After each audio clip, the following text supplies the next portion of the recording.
Good evening, everyone. I'm Barb Lewis, and welcome to Conversations About Cancer, Living with Hope, Coping with Uncertainty. And we hope you'll join us in the question portion of this evening tonight. This community conversation is part of a nationwide discussion about cancer, and cancer touches all our lives. Here are some of the statistics now. 1 of every 2 men, 1 in every 3 women, 1.7 million Americans this year will be diagnosed with cancer, 600,000 will die from it. My husband was one of those 600,000 last year. He died of a bone marrow cancer called multiple myeloma. So it's really hard to find anyone who hasn't lost someone to cancer. I think it's impossible now to find someone who doesn't know someone who has been touched by cancer and has undergone cancer treatment. So we all know the heartbreak of cancer, and we certainly know that the healthcare workers who spend each day fighting for their patients' lives know the frustration of cancer. So filmmaker Ken Burns' mother died of cancer. You might remember Ken Burns, the documentary Baseball, and I think his Civil War series was what he really made his name on. Brilliant filmmaker. His mother died of cancer when he was 11. He says that it really affected every decision he made, everything that he has done with his life. And conversely, Dr. Siddhartha Mukherjee was a resident in oncology, and he kept trying to answer patients' questions about cancer, and he found out that he didn't really understand everything about cancer. So in his busy schedule, he put pen to paper and did a lot of research and looked at the history of cancer. The result of that was the book Emperor of All Maladies, which won a Pulitzer Prize. So you have Ken Burns on one hand, Dr. Siddhartha Mukherjee on the other, combining for this series called Cancer, the Emperor of All Maladies. And as Richard said, it's airing on PBS starting on March 30th, and then it's a 3-part series, March 31st, and then concludes on April 1st. So I hope you'll give it a watch. And if you go to cancerfilms.org, you can see some little snippets. And in a second, I'll introduce a little bit of that documentary so you can see what they've done with this series. So in a moment, I am going to introduce our guests, Karen Eisminger, Dale Theobald, Larry Kripe. All of them are passionate about what they do, have a lot to say, so I'm going to kind of keep their introductions brief so you have more time to talk, and then you have more time for questions. But right now I would like to introduce that video. It's just a small portion of the documentary, and it focuses on this little girl named Olivia Blair and her parents. So let's take a look.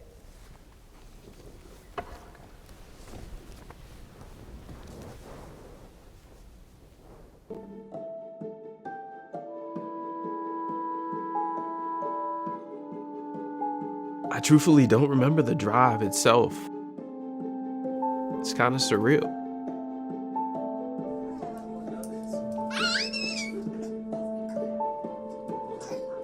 You just don't believe that it's happening to your child.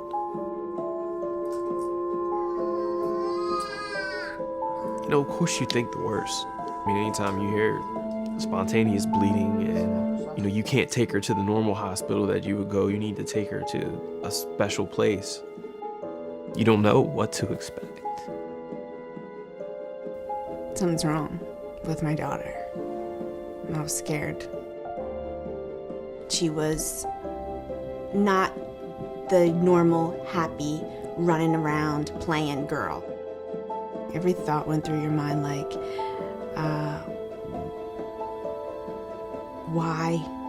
why is this happening? You gonna say night-night, Libby? You say night-night? You gonna say night-night? It's your new reality. Your child has cancer.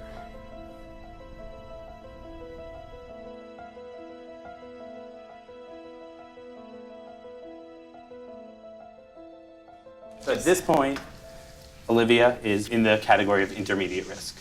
What's MRD? MRD is minimal residual disease, so that's the amount of leukemia that we could detect or not detect at her day 29 bone marrow from Monday. So her MRD is 0.0. It's the absolute best result that we could have hoped for. Okay? Great. Good. So that's great. Wonderful. Fantastic. All right. Now where do we go? We know that patients, even when they're MRD negative, have leukemia somewhere in their body, and if we don't continue treatment with an intense regimen like we're planning, then it will come back. And the question is, does she receive nelarabine? Okay? We don't know if it helps, and even if it helps, we don't know if it's worth the side effects that you could potentially have from nelarabine. Nausea, tiredness, fever, decreased counts, and then less likely, fast heartbeats, blurred vision, pain in the eye, pain in the abdomen, sores in the lining of the throat. So all of the treatments that we give have significant and severe side effects. Increases in bilirubin, infection. But again, it's one of those decisions of balancing a patient's life versus the side effects that the treatment will give. Muscle damage that also can then damage the kidney, problems with breaking down carbohydrates, also that would cause inflammation in the pancreas, abnormal amounts of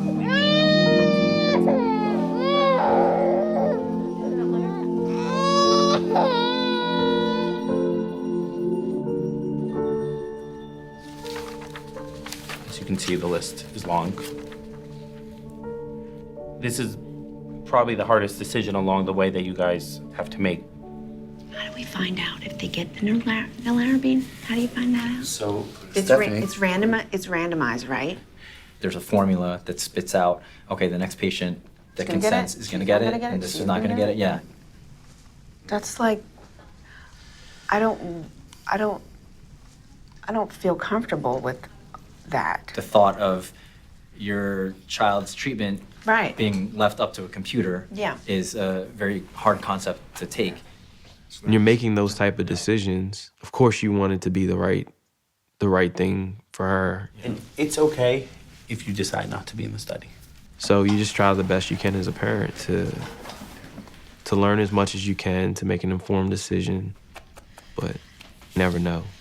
It's 1 to 10% on the highest. I know we all want to do what's best for Livy. Yeah. I don't know what to say. Lord, what we ask for you right now, Father, is just to kind of nudge us in the right direction, Lord, and put us at ease and at peace with the decision that's ultimately made. And we just humbly ask for your guidance in making this decision, Lord. Amen. In Jesus' name. In Jesus' name, Amen. amen.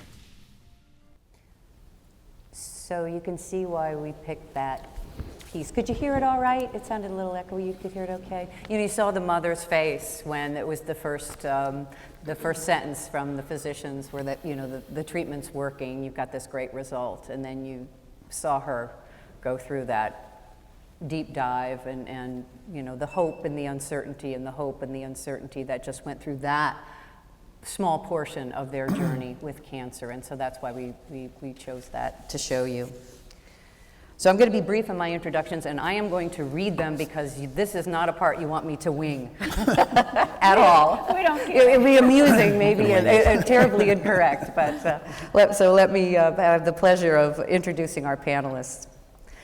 Dr. Karen Eisminger is a tenured professor of nursing and affiliated professor with the Center for Aging and Community at the University of Indianapolis. She holds a PhD in philosophy with an emphasis on healthcare ethics, and she has a keen interest in understanding the issues of quality of life, nursing presence, and moral courage. She employs these concepts in her teaching and research by promoting patient-centered holistic care, especially for vulnerable and elderly populations. She provides help to local healthcare systems in ethics and patient advocacy. Please welcome Dr. Eisminger.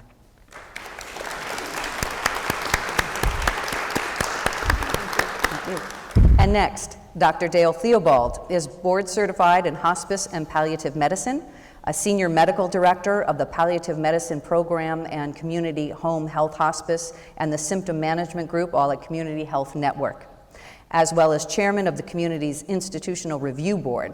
He provides quality of life and treatment for cancer and cardiac patients and actively develops and oversees symptom control research protocols. He is a psychiatrist and a clinical associate professor at the Indiana University School of Medicine. And Dr. Theobald, welcome. Thank you. And Dr. Larry Kripe is a hematologist and associate professor of medicine at the Indiana University School of Medicine in hematology and oncology, treating patients with acute leukemia and related disorders. Dr. Kripe is a founding co-director of the Indiana University Simon Cancer Center's Mary Margaret Walther Palliative Care Research and Education Program. His research interests focus on improving end-of-life care, and he also founded a program at the IU Simon Cancer Center called Complete Life, and it offers psychosocial, complementary, and creative arts-based services for patients undergoing cancer treatment. Welcome, Dr. Kripe. Thank you. So I have been unforgivably brief in these introductions. They are wildly accomplished doctors, and we are just delighted to have them here with us. So as a group, we went out to dinner, so you have the benefit of, we've talked about what we're going to talk about, but you don't have to worry about food in our mouths tonight. So we decided, like, how are we going to start this? And since the introductions were intentionally brief, I thought, and they thought, that the best way to start it is to ask them why they're here, why they're taking time out of their busy schedules to come here tonight, and what they're passionate about when we're talking about hope, and we're talking about uncertainty, and we're talking about quality of life and end of life. So, Karen, let's start with you. Thank you. Why are you here? Oh, well, first of all, Pam Perry called me, and I Okay. said yes. Yes, that's good. That's So how it usually happens. That's how it usually happens. I should learn to say, no, it's very good. Actually, I feel that's kind of part of my calling. I'm just very passionate about quality of life. That was what my dissertation was on. It was thick, and I had lots of ways that I was very interested in what it's about, what it means. I also believe that the patient's subjective experience is really the third revolution in medicine. You look back, and even in the video, when they were talking about cures for their cancer, there's typical clinical trials that pits one cancer treatment versus another, and then the patient's subjective experience is never measured, or at least it didn't used to be measured. So I'd been involved nationally in bringing that quality of life form and in participating in that. And so the desire to do it here locally with this community and with the households of these people was just exactly my thing. The third revolution in medicine, if you want to know, the first one was the microscope. The second is, of course, antibiotics. And then the third is just, isn't this a human experience, and how do we measure that? What's their quality in their life and what it's about? So that's what I'm here. Okay, thank So you. thanks. Mm-hmm. Right, Dale? You saw the video. That's sort of why I'm here.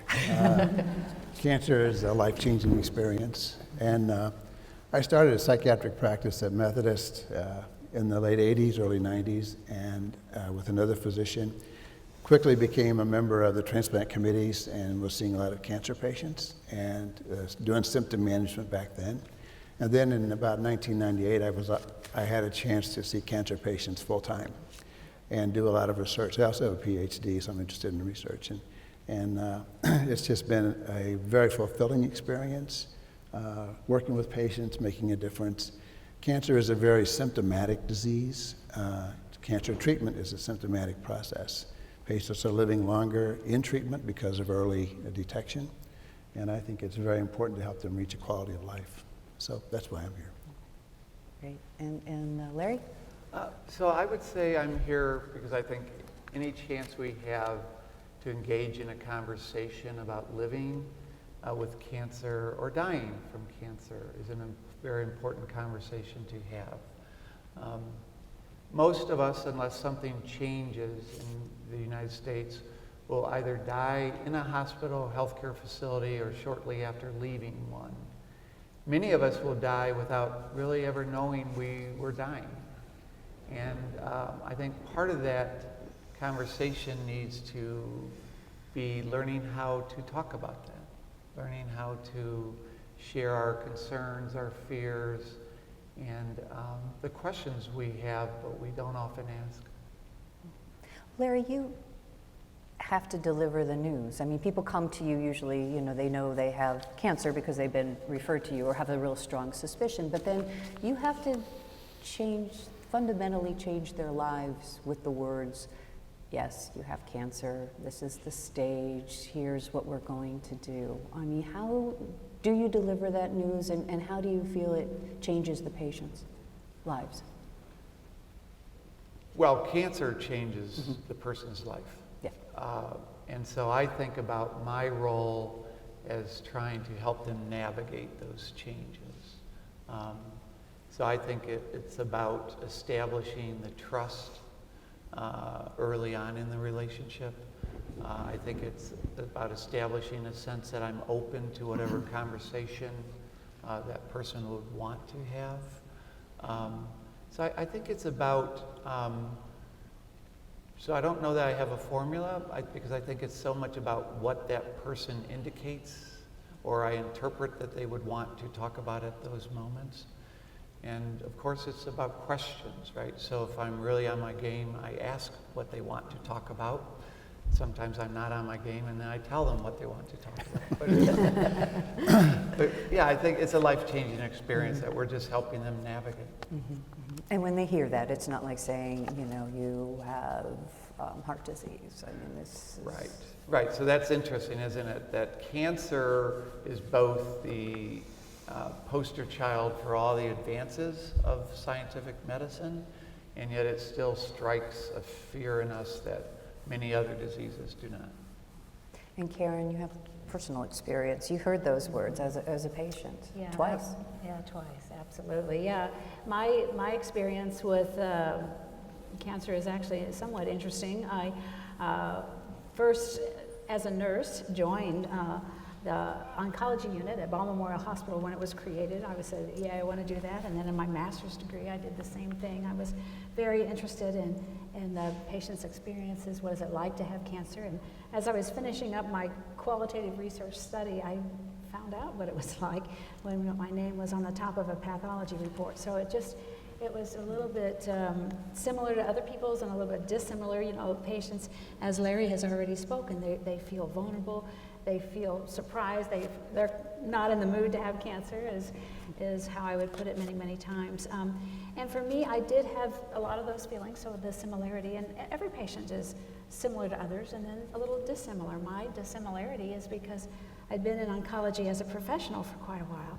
And so I knew a lot of the research, and I knew that I was very thankful for the women that came before me, who were brave enough to sign up for that clinical trial that compared mastectomy versus no mastectomy, and they were risking their survival such that when I got my diagnosis, I thought, thank you, God, that women went ahead of me, and I knew that I could have had a lesser surgery.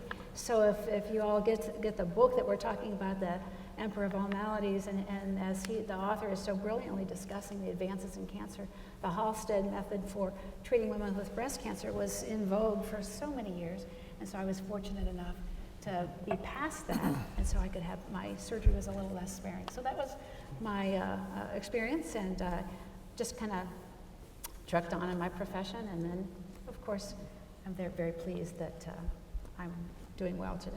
So thank you. There too. Thanks. And Dale, anything to add to that initial question? I heard Larry say something very important. Okay. From a palliative care perspective. You meet with the patient and you don't have one foot out the door. You sit and you listen and you ask the patient what they want to know. And that's an important part of the process of delivering that kind of news to a patient. Because you have to make sure that the patient hears, and you have to make sure that you hear. And sometimes it has to be said 2 or 3 times. But I heard him say that very clearly, and that's an important part of the process. You know, in that video that we saw, I think it really talks about maybe the quality of life, all the decisions. You know, it's like, well, you know, if we give Olivia the drug, you know, it sounds great, but are we going to get the drug? And if she gets the drug, and then if she does, what about, you know, the kind of that long list of potential side effects, and you know, and the one where the mother just covers her eyes when they talk about, you know, possible heart problems. So let's talk a little bit about quality of life and what that means to someone undergoing cancer treatments and their families. So Karen, let's start with you. Yeah, quality of life has been defined by many people in many different ways. More or less, it's their reflection on what they value. So again, there's going to be value differences between everybody. It's a combination of their physical symptoms, their ability cognitively intact and talk, and then their personal productivity and their ability to have intimacy and emotional issues. So the quality of life is a larger definition that has a lot of those things in it. I also think this picture that I decided to put on the slides might help us with our discussion on that. So there it is. If you all would just gather over to this picture here, and if I was teaching a class, I'd get a little audience involvement here and get your thoughts on what you think is in this patient's head. And the question I wrote on there is, can we attend to the nuanced and frequently silent experiences of cancer? So this individual here is looking at a fashion magazine, and there's a lot going on in her head, and how can we honor that quality of life experience, or what else she's thinking, and what can we as providers, and the we I have in quotes, what can we as providers, we as family members, okay? How can we help them pull out what they're not articulating at this particular moment, and what can we as society, as we spend our research dollars, should we also be interested in this third revolution of medicine as well? So. Again, I like this definition here that the National Comprehensive Cancer Network has, so I went ahead and put that up there for you, just so it would be part of our discussion. But basically, it relates, people's reaction and their quality of life relates on a continuum from just being vulnerable to maybe being sad and having fears, and then, of course, much more severe, depression and anxiety, which is Dr. Theobald and myself treat patients with that, and that it's very important for us to make sure that we're aware and sensitive to the depression, anxiety, and panic, isolation, and existential and spiritual crisis. So the existential questions would be, who am I? Now that I have this diagnosis, who am I? Have I changed? What's important? And then spiritual is, where's God in my suffering? And then just one more quick visualization. We can't really necessarily see the onion here, but the peeling of the onion, even in the first picture that we were talking about there, is that the nuanced, the silence that the face of the individual has, her identity is somewhere peeled within there. So sometimes it takes some time, and we just kind of need to honor that process. So those are some definitions I put together. Okay. So thanks. And Dale, for quality of life, I mean, that just sounds like a wonderful term, but I wonder how you define it within cancer. Quality of life, as Karen said, is multifaceted. A lot of it has to do with symptoms, and palliative care is really about supportive care. In my line of work, I don't treat cancer, I don't treat heart failure, I treat the consequences of that and the consequences of treatment. And the symptoms can be physical, they can be, and oftentimes are emotional. If you saw the emotions in that, it was just dramatic. They can be spiritual. And you really have to meet the patient where they are. You have to deal with their issues, and sometimes it's hard because they get mixed up with my issues.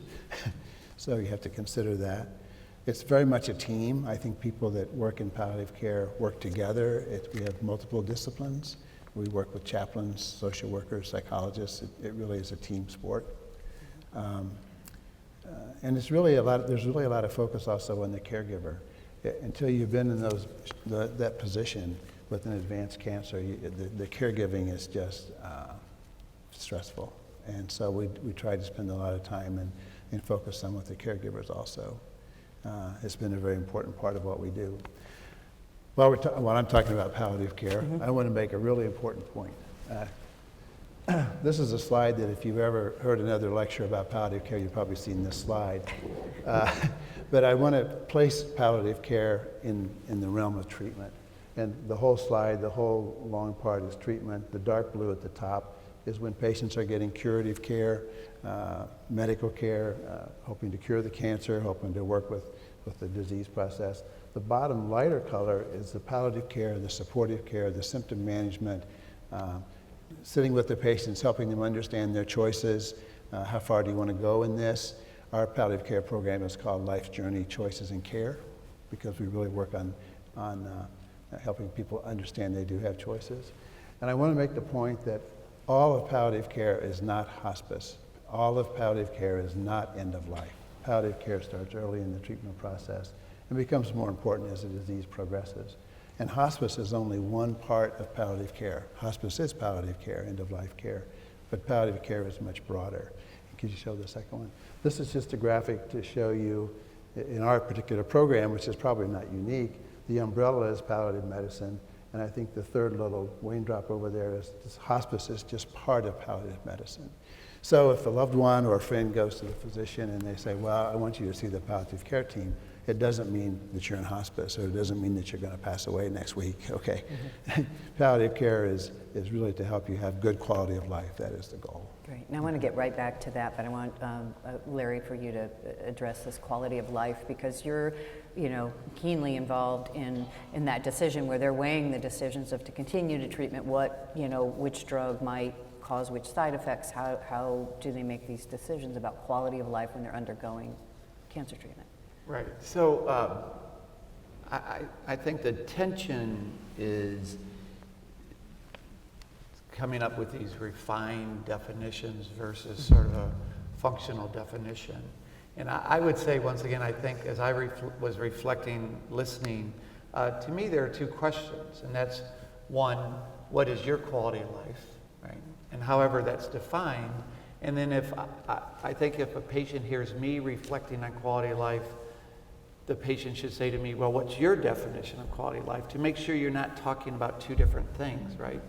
So I think it's important to acknowledge that one of the things quality of life research shows is the things that you think are essential for quality of life when you're healthy often are not the things that you cherish the most when you're not healthy.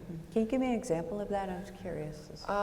So yes, I think that many people, myself included, would probably talk about independence and not needing to have a caregiver. And that's predominantly based upon not knowing what it would be like to have a caregiver. And then you end up in a situation where you need a caregiver and you realize many of the things you enjoy, you take great joy in life. Ice cream, watching baseball, going to the park are still intact. And so you adjust what you're thinking as a quality of life. So I think it's the theme I'll just leave everybody with over and over again is these are questions we should learn to ask one another. So if I'm making a decision as a physician on quality of life and I'm not doing my job and making sure I define that carefully or what is important to me, that the person or the caregiver should say, well, what is that to you? Maybe it's not the same for me. Do you have time during a visit, a Tuesday clinic, you're going from one room to the next to have those discussions and for the patients to feel like they can think about them and talk about them with you? Yes and no. Okay. Yes, because what we strive to do is organize a visit around what's the most important thing the person wants to talk about versus what I want to talk about. Because I can talk about a whole bunch of things, and it's silly to talk about things that they're not interested in. But it goes back to something I said earlier. It's about trust. It's about building very early on that they know if I say to them, I'm interested in what your questions are. And we encourage the people we care for to bring questions. So I love walking in a room with a long list of questions because then I know that visit's going to go very well because I know I'm now addressing what's important to them. We encourage patients to do that because when they go to the doctor, they're nervous, and they forget what they were going to ask, and then they get home and the loved one says, so did you ask? Oh, no, I forgot. And so making lists when you go to the doctor is a really important thing to do. And Dad, we do say palliative care and hospice care in the same breath. We have. Not anymore. Not anymore. Not, yes, Not tonight's the night. Not right. Although I just blew it, didn't Can I? you cut that from the tape, please? Yes, okay, we'll edit that no, one out. what happened? The reason that got started was. But I was that wondering when palliative care should start. But please tell me, how did it get started? It got started because the hospice movement started the palliative care movement. Okay. I mean, the hospice movement started in the late 60s and 70s and really kind of got established. But palliative care really took off in the recognition that, hey, we can help cancer patients live better, really got going in the 80s. Jimmy Holland, who is a wonderful woman, is going to be in the program, I know. I wasn't there. My understanding was she started the palliative care, the supportive care program at Memorial in sort of a closet on a card table. I mean, there wasn't a lot of understanding about it. But in the last 20 years, the growth in the recognition of symptoms and the treatment of symptoms has just been spectacular. And we've done a lot of research around the country. Everybody's doing it, and it's been very successful. We know antidepressants work. We know we can manage pain. We know we can manage the side effects of the pain medicines, and they're dramatic. We can do a lot with fatigue. Fatigue's a very common side effect of cancer and cancer treatment. So that's the exciting part of it for me, because you can really make a difference in these people's lives. When is it introduced? I'm just thinking of my husband's experience. I don't remember. I mean, I know of it, and I felt fortunate that we had a lot of support, the people that would let us know what's available. But I'm not sure we ever really discussed it. I mean, especially early on. Well, when does it come in? We're an extra service. Okay. We're in the cancer clinics. And we can't go out and say, hey, you need palliative care. We're sort of waiting for the oncologist or the nurse practitioner to refer the patient. But as time progresses, I'm noticing the referrals are getting made earlier and earlier. And the stigma to palliative care is decreasing. And I think people are starting to realize that it's not end-of-life care. And we have trouble with physicians around the network because sometimes they get those two terms mixed up, and they're very different. Anything else about palliative care? We both inhale at the same time. Sorry. Well, there was a study about, I don't know how many years ago, maybe 6 years ago or something like that. One of the very first studies that showed that palliative care introduced early on actually not only helped quality of life, which is what we've been talking about all evening, but quantity as well. Do you remember that study? Yeah. It was so, I can remember all the palliative care physicians I was working with were so excited that it actually added. So again, the notion that symptom management and the discussions of meaning and vulnerability and emotions and stuff actually helped. So not only just help the symptoms, which we've been talking about, but quantity and actually numbers as well. So that's kind of exciting. I don't know, Larry, I didn't mean to interrupt. Do you have? So I just want to clarify. There's a difference between subspecialty delivered palliative care and palliative care. So there will never be enough subspecialty palliative care services to meet all the need. So what I would suggest is, once again, these are conversations you can have with your medical team, and you can say, what are we doing to address, and how will I know if I need help, or you as a physician will need additional help. So it has to be something that the average physician is capable of providing, and we are, and they are. But once again, it's probably countercultural for most of us, but honestly, I think your physicians and your medical team would be delighted if you came in with more of a sense of this is what I feel I need. Because it's such a shot in the dark when you're with somebody about trying to figure out what they need. So subspecialty palliative care is absolutely wonderful, but that's not the only way you can receive palliative care. Along with that, I think it's important, as Larry's saying, to empower the patient to talk about their symptoms and to tell their physician, hey, I'm not doing very good.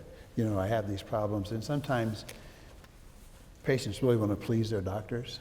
I've been in the room many times, and I grew up on a farm, so I get to say this. Farmers can be pretty stoic, and I've been in the room before, and I say, are you having any pain? He goes, no. And his wife's sitting behind him going like this, So you really have to establish the trust and establish the rapport and be available emotionally to listen, and then you can get a lot farther. And sometimes it's critical to do that. And I know our doctors are busy, and I know sometimes they don't have time to do the complicated stuff, and maybe that's what the specialty is all about. But so I think it's just important to listen and to be there. Well, tonight, part of the title is Coping with Uncertainty, and I think anyone who has either waited for a scan for themselves, the results of a blood test, or a family member who's waiting with them, knows the anxiety that comes with uncertainty. And we all know life is uncertain and unpredictable, but nothing quite makes it so crystal clear as when you're going through cancer with a loved one, or you're going through cancer yourself. So let's talk a little bit about coping with uncertainty in cancer. Dale, let's see. Some years ago, I was on a federal study section and awarding grants from the federal government, and I was impressed that several of the applications were for ovarian patients dealing with the stress of and anxiety that's generated by going for the next scan. And these women were having enormous problems, enormous data about that. And in Dr. Mukherjee's book, he talks about Carla, I believe is her name. Carla Reed. Carla Reed. And he was 4 days late getting to her with another, and she got depressed. She got clinically depressed and anxious, just waiting for that. So when you're in that surveillance period, and it's time for your 3-month scan or your 3-month blood draw, that's very anxiety provoking, And so it helps people to accept them where they are and to talk with them about that and listen. And Karen, you know both sides of that. Yeah, absolutely. You do. Absolutely. Tell us a little bit about your experience. Well, no, just the common notion of, and I think many of the audience or surely my panel members know as well, the notion of the Damocles sword, the analogy of the Greek myth where the sword is hanging over Damocles by just a hair, and that uncertainty is anything can break the hair. The next blood test could show that my CA-125 is now elevated again, and so I need to go through it again, or the scan isn't what I intended. And so there are peaks and valleys. I think in general, when somebody first finishes their first round of chemo and they're done for a while, they might feel some relief, and then over time, so it's just going to go up and down. And there's a new symptom. I've got this pain. I got this pain in my leg. Could be that I hit the coffee table yesterday, but it could also be, something else. So it's tough. It's tough. And is there anything to offer, Larry? To patients. Right. So I don't mean to be flippant, but to be alive is to be uncertain. Right. So I think there's two things that seem to work in the dynamics I establish with people I care for. One is to reflect on how you dealt with uncertainty in other things. And it's not to say that there's not a magnitude difference with the diagnosis of cancer, but I think one of the myths out there is that we become different people when we're critically ill, that somehow we develop different coping mechanisms, and I don't think that's true. So I think sometimes I have found it useful to ask people to reflect on how they made decisions in the past. And for some that works. Secondly, I think it's about identifying the source of the uncertainty. So if I've not said something well, or in a way that you can understand, then the source of uncertainty is, I don't understand what you just said to me. On the other hand, if the sources of uncertainty is, will my CA-125 level come back high? Well, there's no way to know that. So I think it helps sometimes to key in on those uncertain elements that you can actually moderate or modulate. Okay. CA-125 level. What is it? It's indicative of a recurrence of ovarian cancer. Okay, thank you. Sorry Thank about you. No. I just, the second time I heard it, I thought. So let's talk about hope. I know that in my journey the last couple of years, my hopes changed. First I hoped that, Ed would have 20 years, and then I hoped that he would respond to the treatment, and then I hoped that stem cell transplant would work, and then I hoped he would get out of the wheelchair, and then eventually I hoped he had a good death. I'm resilient, as I think that run-on sentence proves, but the hope always needed to be there, and he needed the hope the most. And I've heard it from many cancer patients that, even when the news is bad, some sort of hope for something is powerful. It's enough to get you through the next day. Can we talk a little bit about the perception of hope? And maybe, Dale, let's start with you. In palliative care, where does hope play a role in our lives? Oh, I think it's critical. And as Larry said earlier, you're alive today. And I think it varies in the course of a cancer. I mean, I think our hope is for remission, maybe cure early on. And as you just eloquently said, as the disease progresses, or as the recurrence is number 2 or number 3 or number 4, then you hope for comfort, okay? And you hope for a time with your loved ones. And sometimes it's very difficult. I mean, it's important to be realistic with people. And I think that changes over the course of the illness. But realistic with hope, delivering the bad news of there's no more to do, but in a hopeful way, Larry? Well, so I have a couple of thoughts I'd like to share briefly. I think this is a very nuanced discussion. And I think so. I don't know that it's as easy to say what is hope in these encounters. Years ago, early on in my career as a leukemia specialist, I was developing a new drug that we had basically created the whole rationale for. And I remember late at night in the research unit, I was talking to this older lady whose husband was being treated with this drug. And they're just this couple that I fell in love with. And she grabbed my forearm and she said, "This is our only hope." And I thought, oh dear God, it is not your only hope. But that sense of responsibility for that, because she had so many more resources than this drug. And so what I often think of as faith, hope, and love, and the greatest of these is love. But those words were written at a time that there were no medicines. There was no sense that we controlled our biologic, our physical future. And so I hold on that to just remind myself and others that hope is something we bring to a situation. I don't think it's something we get from others. I may have that wrong, but that's where I am. Karen, what about hope? Again, following up on what Larry had to say, just the notion of your own value system. You know, there's many faith-filled people that would say, you know, I hope in God, and whatever He has in my mind, in my future, then that's fine with me. And others are quite different, and they want that hope for something definite that they will do, just as the steps you discovered with your husband. So it just varies so much. Again, just as Larry has indicated earlier, just being with the person, helping them through that, to give the positive notion that they do matter from the moment they were born until the absolute very end, they still matter, and that there's hope for them to make sure they're able to pass on information to their family members, to do things that they think is important. So that's the essence for me. And one last comment that I want to make about it is being there for the patient and being with them as on the journey.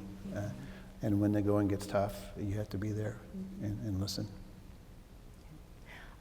I'd like to open it up for questions now. I still have a million for them, but if anyone has a question and wants to ask it now, please raise your hand. Or think about it a little bit more.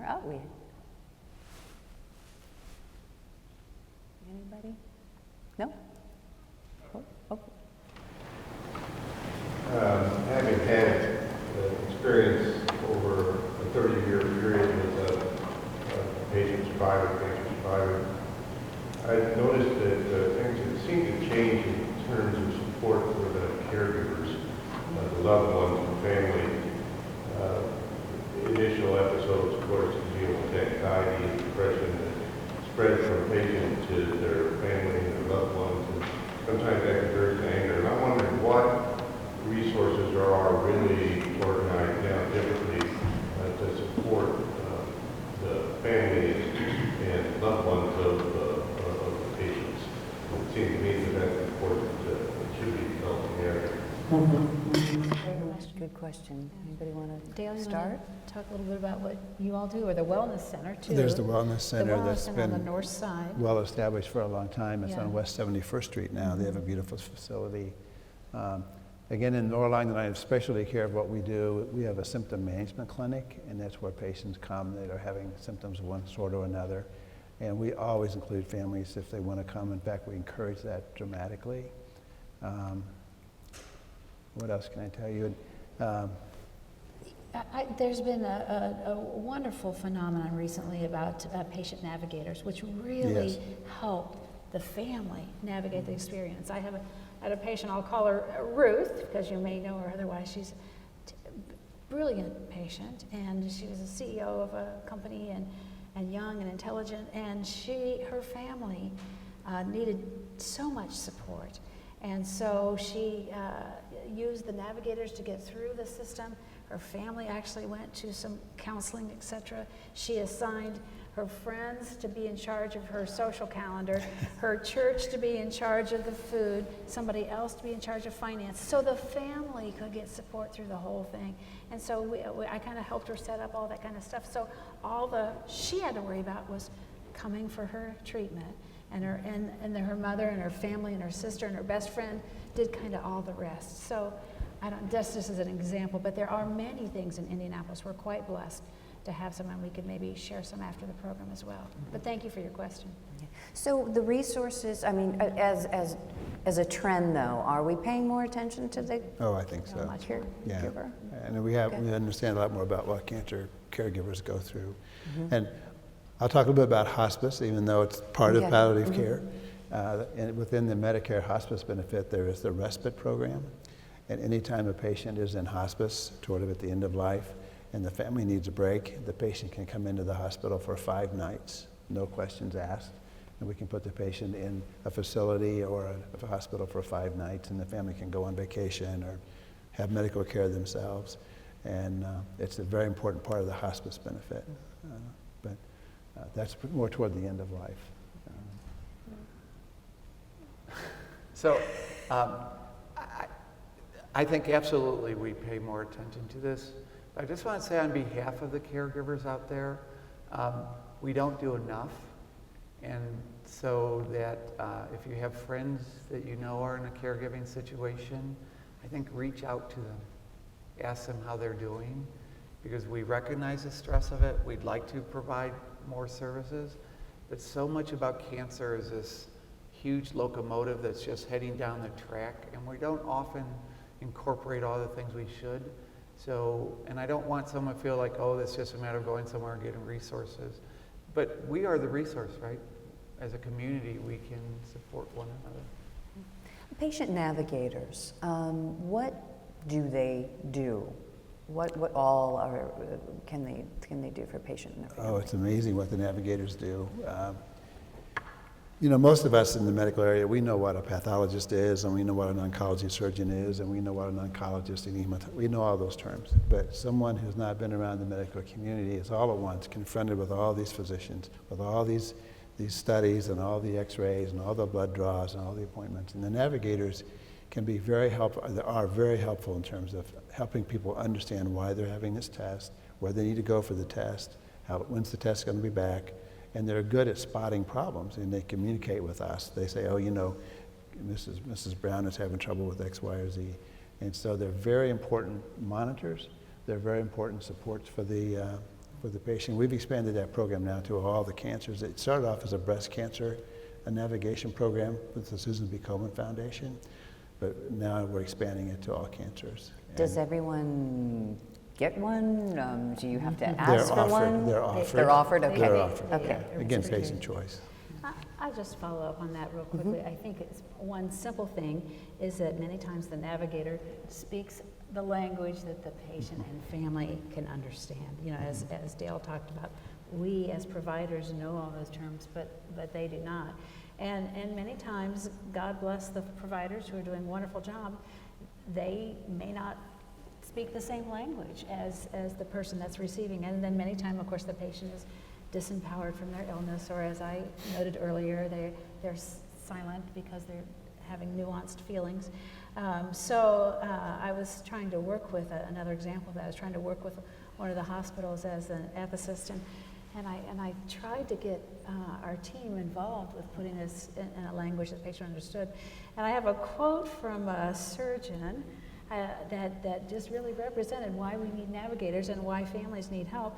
And this surgeon said, I went to college, medical school, residency, and additional surgical training for a total of 13 years.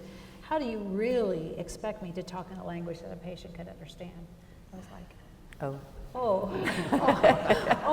That wasn't me, it wasn't me. So that was not so long ago. So we need help, and we as the patient and the family needs help, but it is important to get a navigator. And if you don't get one assigned to you, you know, as I said, your mother, your best friend, your sister, you know, and so many times, as Larry was saying, we need to do more. Many times people will say, what can I do for you? Is there anything I can do? And then putting the onus on the patient or their family to come up with something they can do. And instead, you know, we need to encourage people to just offer this or that, or to have a plan, or have a neighbor be in charge of what needs to be done. So those are some examples. And sometimes it's helpful to do the simple things. Say to the caregiver, you know, I can come over Tuesday morning and you can go to the store, or you can go get your hair done or a haircut, or go get the car washed, or just go have some breakfast with a buddy. Those are the kind of things that caregivers really appreciate. They're not hard to do, they're not complicated, but they're really valuable. Any other, okay, question over here. I want to bring another word into the conversation. I think it's very related, but one that in my work I deal with quite a bit is that word is fear. And particularly fears that relates to patients who might be fearful about certain treatments, or fearful because of experiences they know that other people have had, and they just think that's going to happen to them. Can you offer any insight about how to deal with those kind of situations? Great question. I think first of all, I think to me there's two steps. One being astute enough to understand that that's a driving factor, and then exploring that. So I don't know how you, unless you're lucky and the patient says, I'm afraid of this. But to me, it's, so I think one of the revolutions in my own medical practice is when I realized that I didn't have to have answers, I just needed the questions. So I think it's, what are you fearful of? Tell me more. Why is that? And I think most people, in my experience, you give them some time to talk through, and they come to their own sense of resolution or reconciliation with those emotions. And if they're truly, so this would be in a situation if they truly were paralyzed from my perspective, meaning they're not making decisions that I would think would make sense, that's when I would ask someone like Dale to help out, because that's not ground I'm trained to tread on, really. I think the important part of what we do, or our focus with patients in our realm of activity, is to help them understand their choices and understand the consequences. And maybe they have fear about this treatment or what's this going to mean. So we really try to present data to them as best we can in terms they can understand. And there's consequences of doing these things. There's consequences of doing treatment or whatever, but there's also consequences of not doing the treatment. But it's empowerment, I think, and it's making patients aware that they do have choices, okay? And sometimes you don't have to make it right there on the spot. I mean, you don't have to make it in the next 5 minutes. I mean, you can go home and think about it and talk it through and come back and work it through. And you need to make sure they're not making the choice out of some aberrant mental state, you know, like they're not terribly depressed, or they're not just had a big dose of pain medicine or something like that. You need to make sure that they're on full speed. So. Karen, anything about fear? I think I'll pass for now. Okay. I saw some others out there that. Great, we have other questions, yeah, sure, yeah. absolutely. Mm-hmm.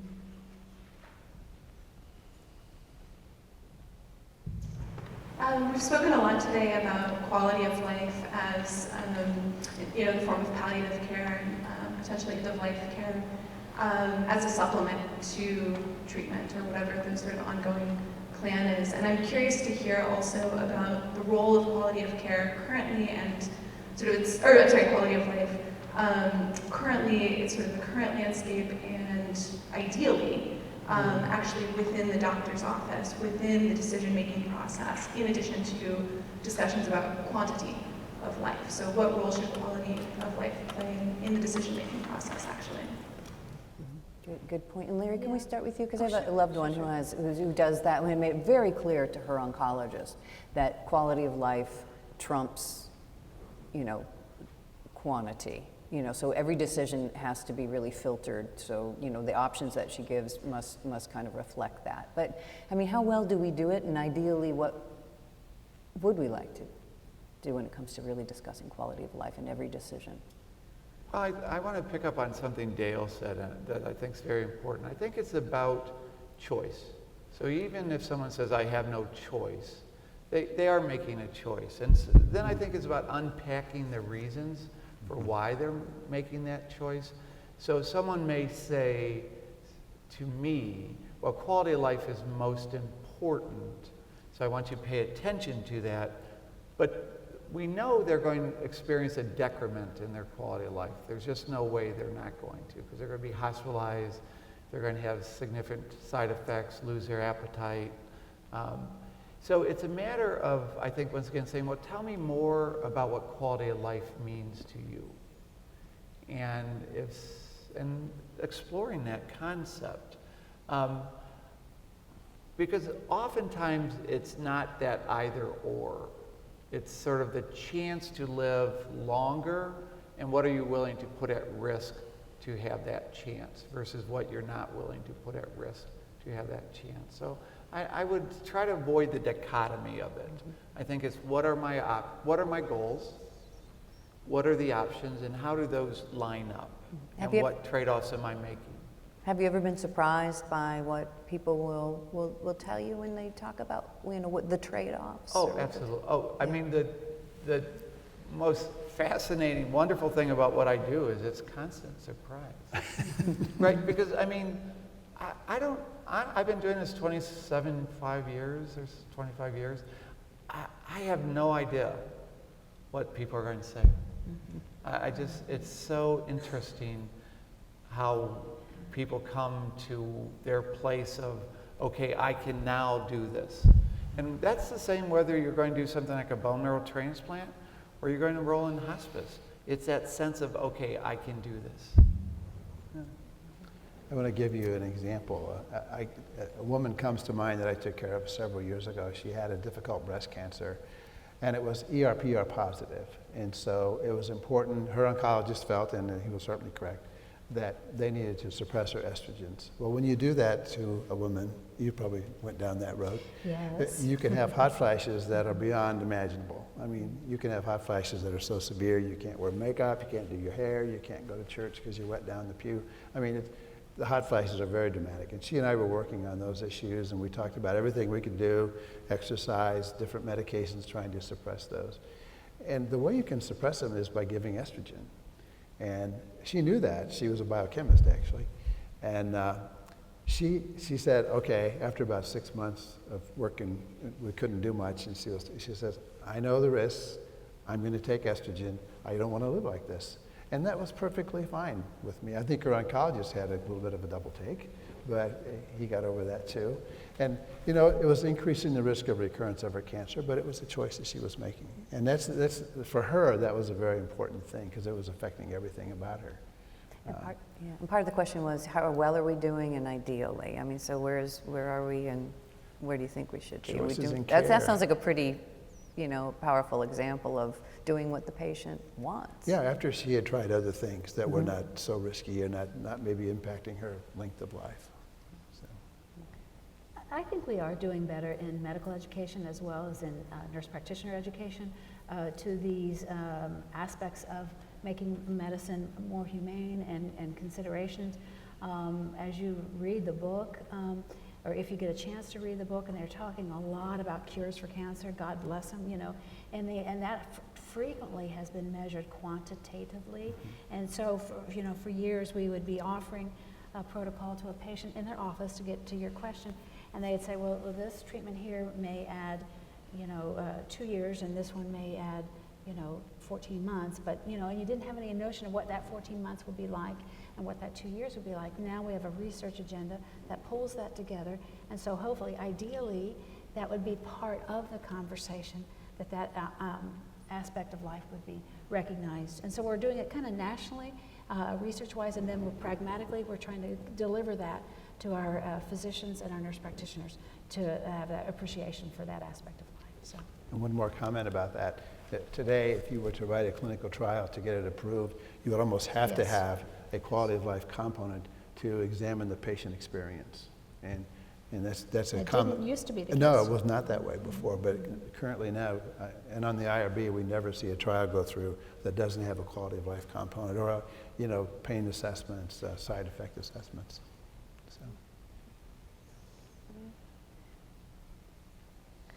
So, and maybe starting to wrap up in some ways, what are we doing well? Where are the biggest challenges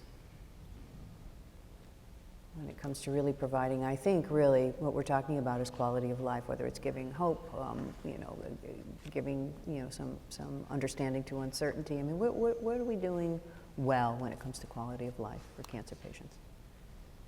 Well, maybe on the side of that, maybe Larry should talk more about this, but I think we need more community-based research. We need to understand why, even though Caucasian women have a lower frequency of mammography, and African American women have more, but African American women have a higher death rate for breast cancer. Why is that?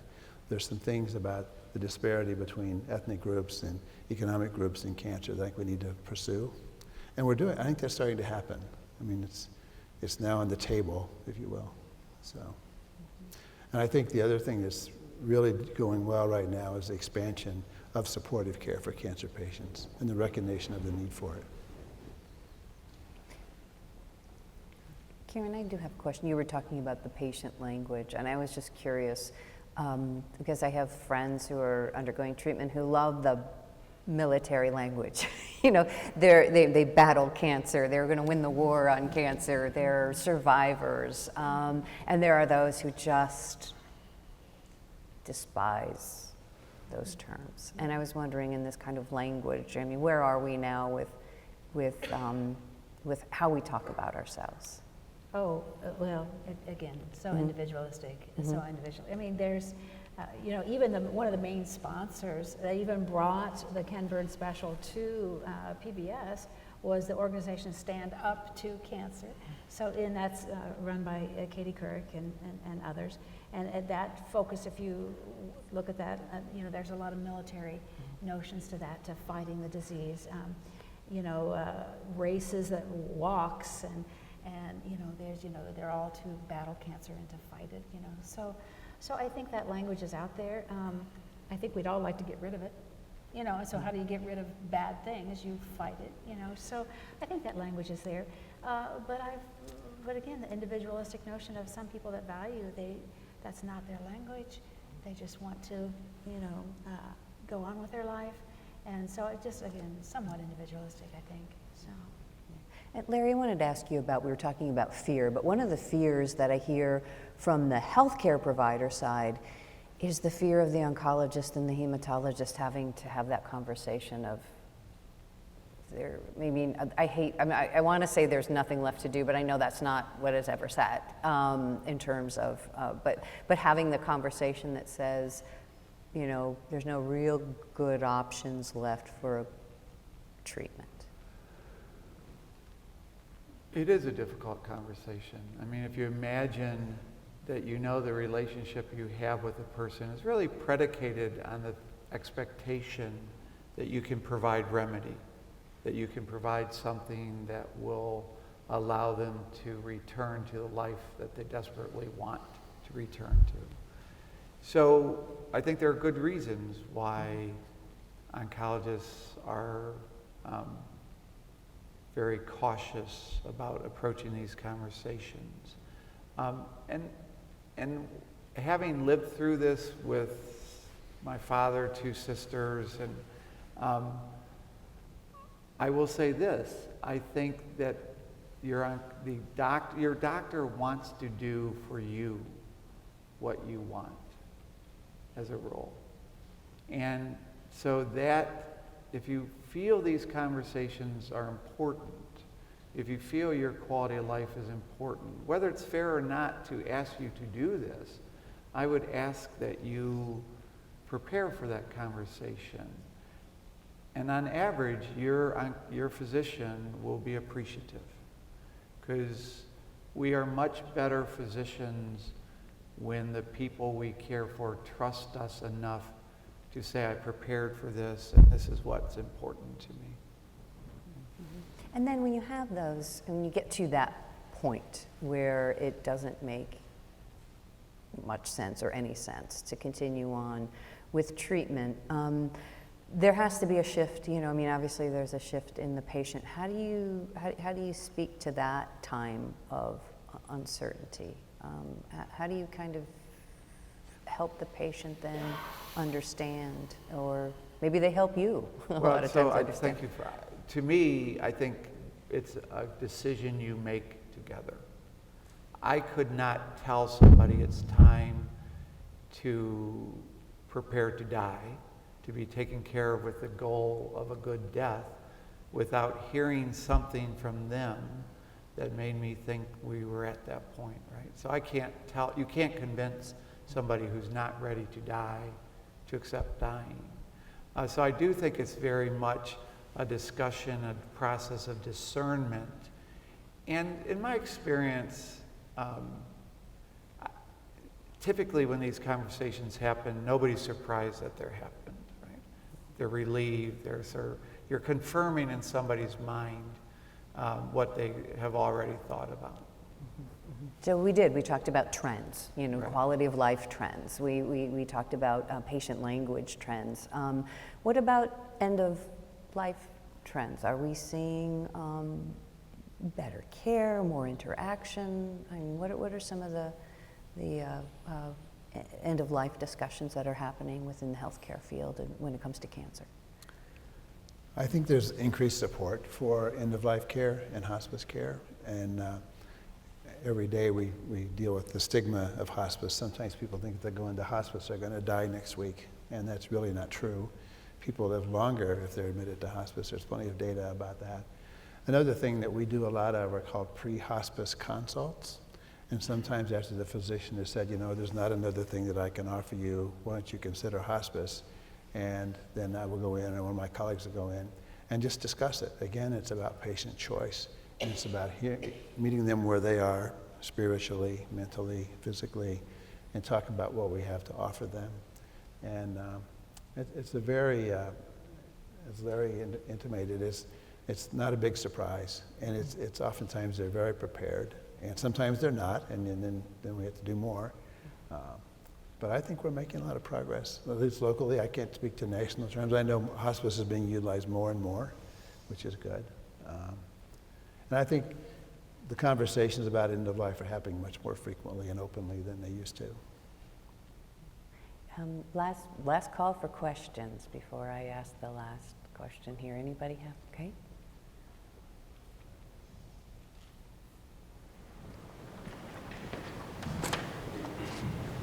As you talked about the study for palliative care and how that actually can extend life, how are we doing, or what are we doing so that it is more accessible to the doctor? You talked about subspecialties, like you, Dr.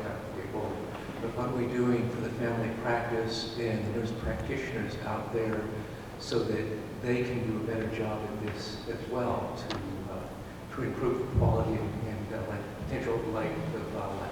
Good question. We're doing a lot, at least in our program, and I think we're not atypical at all. We are asking next week for 3 more FTEs in our program. We're growing rapidly. We're going to be putting a palliative care specialist in a lot of the primary care offices around the city. We do a lot of speaking. We speak to church groups. We speak to community groups. And just to make patients aware that they're not alone and that they don't have to suffer. People sometimes hear the cancer word, or they know they've got lung cancer, and they know I'm going to have pain. This is not true. I mean, we can do so much for so many patients, and we've had better acceptance in the last 10 years, I think, from the oncology community. They see us as a partner. The educational opportunities are expanding. There's now a subspecialty in hospice and palliative medicine, and I did that. The boards were really stressful.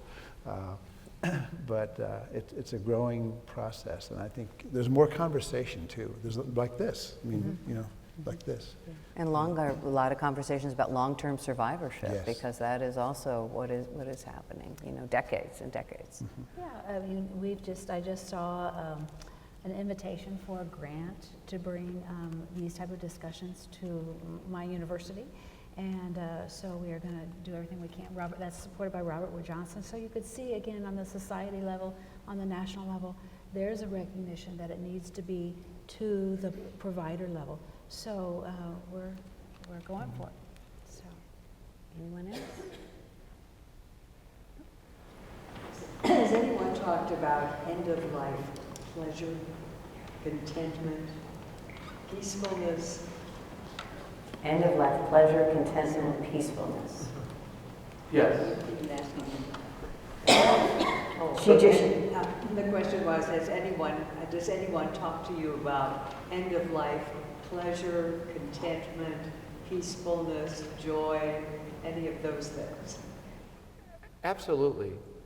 But you have to be careful if you're going to try to introduce that topic. So I'm a complete believer, and I reflect upon my experiences professionally and personally, that the way in which we die matters, and that people can have good deaths, and that we should strive for that. But that's a construct that if someone asks you about, you can, but to try to, I have a great deal of hesitation to try to tell people that that's something we can achieve. I think it's a reasonable goal to put out there. But there are people, who are, they have no interest in dying.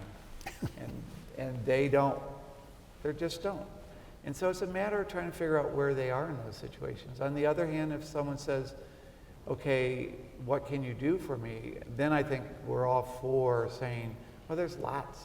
There's so much growth. There's so much closure that can happen.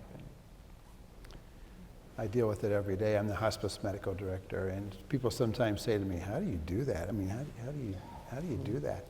And I oftentimes will say to them, well, it's oftentimes more about the family than the patient, because that's what kind of keeps me going. Sometimes the patients are pretty far along.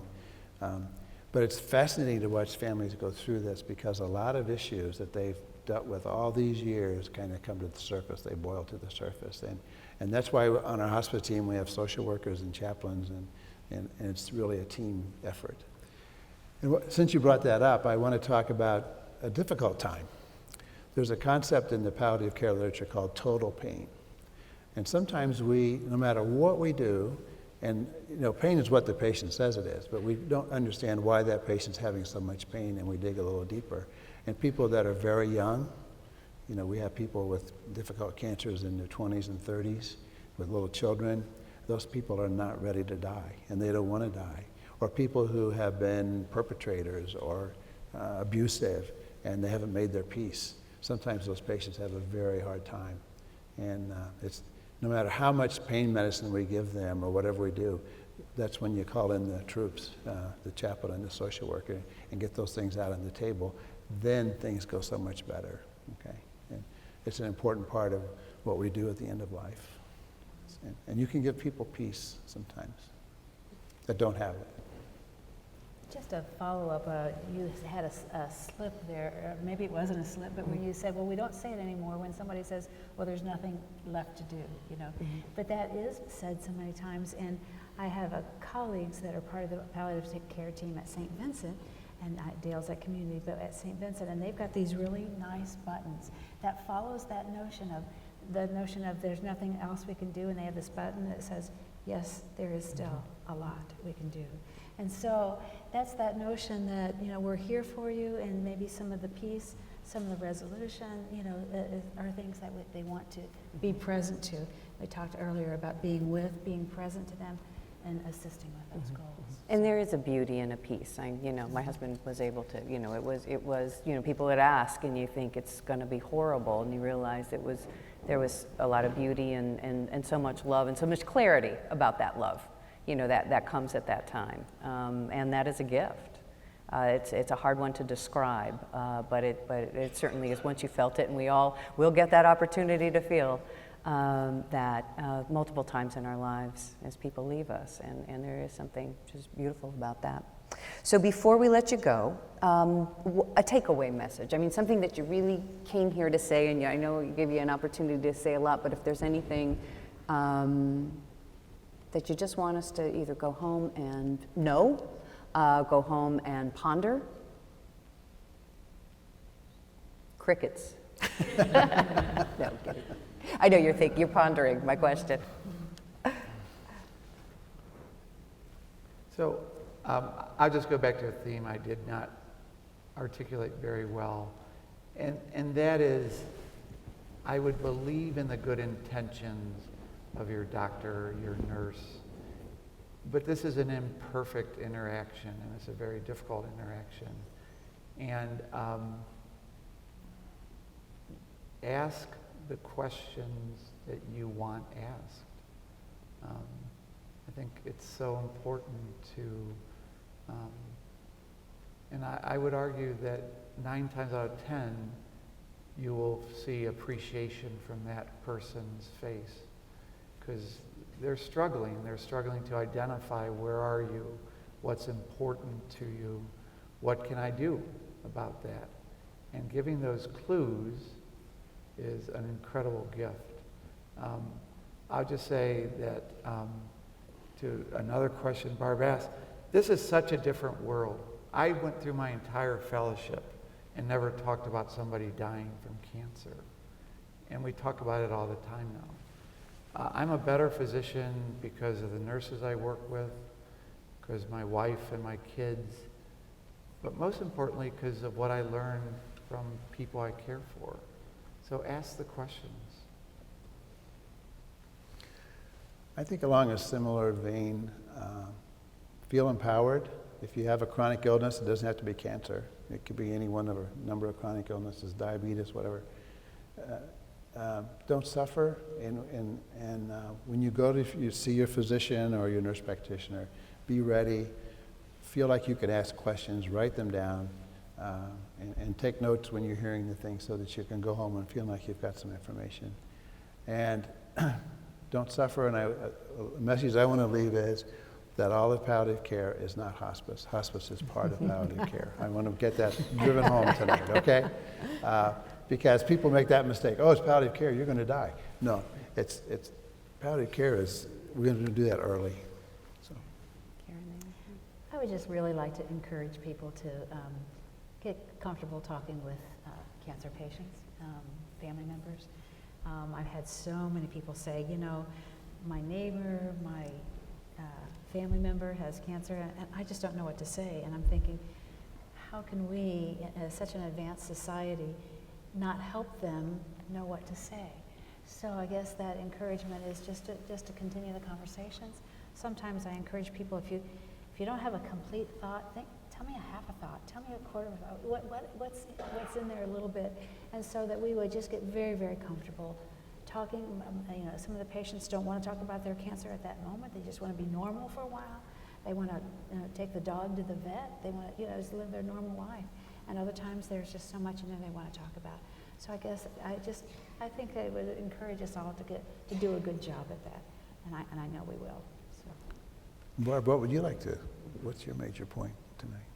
I am just feeling honored to have heard the conversation. I mean, I don't have a thought in my head. No, I don't have I don't have any conclusion. It's so much nicer to ask the questions, trust me. I didn't mean to put you on the except spot.